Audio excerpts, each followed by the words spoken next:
Hi ನಮಸ್ಕಾರ. ನೀವು ಅಥವಾ ನಿಮ್ಮ ಕುಟುಂಬದ ಆತ್ಮೀಯರು ಬೈಕ್ ಚಲಾಯಿಸ್ತೀರಾ? ಹಾಗಾದರೆ ಈ ವಿಡಿಯೋ ನಿಮಗಾಗಿ.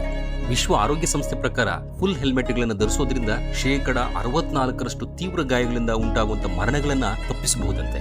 ಅಷ್ಟೇ ಅಲ್ಲ, 74% ಮೆದುಳಿಗೆ ಆಗುವ ಗಾಯಗಳಿಂದ ರಕ್ಷಿಸಿಕೊಳ್ಳಬಹುದು ಅಂತ ಸಾರಿ ಹೇಳ್ತಾ ಇದೆ. ಹೌದು, ಆಶ್ಚರ್ಯ ಆದ್ರೂ ನಿಜ. ಫುಲ್ ಹೆಲ್ಮೆಟ್ ಇಲ್ಲದಿದ್ರೆ ಖಂಡಿತ ಈತ ಬದುಕುಳಿಯುತ್ತಿರಲಿಲ್ಲ ಅಂತ ದೆಹಲಿ ಪೊಲೀಸರು ಟ್ವೀಟ್ ಮಾಡಿದ ಈ ವಿಡಿಯೋ ತುಂಬಾ ವೈರಲ್ ಆಗಿದೆ. ವೈರಲ್ ಆಗಿರುವ ಈ ವಿಡಿಯೋದಲ್ಲಿ ಕಾರು ಮತ್ತು ಬೀದಿ ದೀಪದ ನಡುವೆ ರಭಸವಾಗಿ ಹಾದು ಹೋಗ್ತಿರುವಂತ ಬೈಕ್ ಸವಾರನೊಬ್ಬ ಅಪಘಾತಕ್ಕೆ ಈಡಾಗ್ತಾನೆ. ಕ್ಷಣ ಮಾತ್ರದಲ್ಲಿ 2 ಸಲ ಅಪಘಾತಕ್ಕೆ ಒಳಗಾದರೂ ಕೂಡ ಬದುಕುಳಿತಾನೆ. ಹೌದು, ಹೆಲ್ಮೆಟ್ ಧರಿಸಿರೋದ್ರಿಂದ ಅನೇಕ ಬಾರಿ ಜೀವ ಉಳಿಸಿಕೊಳ್ಳಬಹುದಾಗಿದೆ ಅಂತ ಸಂದೇಶನ ಈ ವಿಡಿಯೋ ಸಾರಿ ಹೇಳ್ತಿದೆ.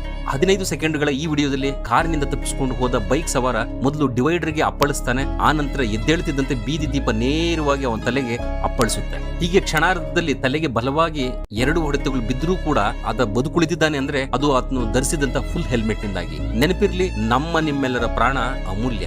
ನಿಮ್ಮೆಲ್ಲರ ನಂಬಿಕೊಂಡಿರುವಂತಹ ಕುಟುಂಬಗಳಿಗೆ ನೀವಿಲ್ಲದಂತಹ ಪರಿಸ್ಥಿತಿಯನ್ನು ಒಮ್ಮೆ ಯೋಚಿಸಿ ನೋಡಿ. ಬೆಲೆ ಕಟ್ಟಲಾಗದಂತ ಜೀವಗಳನ್ನು ರಕ್ಷಿಸುವ ಫುಲ್ ಹೆಲ್ಮೆಟ್ಗಳನ್ನ ಧರಿಸಿ ಗಾಡಿ ಸ್ಟಾರ್ಟ್ ಮಾಡಿ. ನಿಮ್ಮ ಆತ್ಮೀಯರಿಗೆ ಶೇರ್ ಮಾಡಿ, ಜೀವ ಉಳಿಸಲು ಅರಿವು ಮೂಡಿಸಿ. ನೀವೇನಂತೀರಾ? ಕಾಮೆಂಟ್ ಮಾಡಿ, ಸಾಧ್ಯವಾದಷ್ಟು ಶೇರ್ ಮಾಡಿ. ಮತ್ತಷ್ಟು ವಿಡಿಯೋಗಳಿಗಾಗಿ ಟಾಪ್ ಲೈವ್ ಗುರು ಚಾನಲ್ನ ಲೈಕ್, ಶೇರ್, ಸಬ್ಸ್ಕ್ರೈಬ್ ಮಾಡಿ.